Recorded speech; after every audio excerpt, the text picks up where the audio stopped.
Their small mouths are just big enough to swallow their lunch. But with microscopic teeth, eating is a slow process. At first, all is well, but in the summer heat, the pond starts to shrink. The biggest salamander in the pond starts transforming into something more sinister. He's developed hundreds of needle-sharp teeth.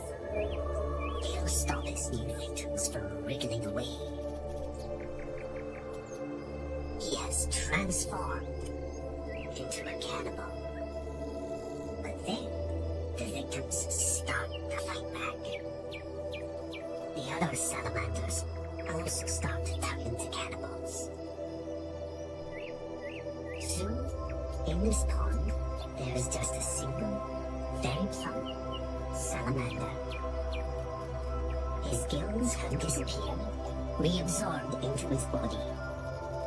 Inside him, he has grown a pair of lungs. Then, as the mountain sun dries out the last of the puddle, this Houdini steps out and fills his lungs with the cool mountain air. The ultimate transformer.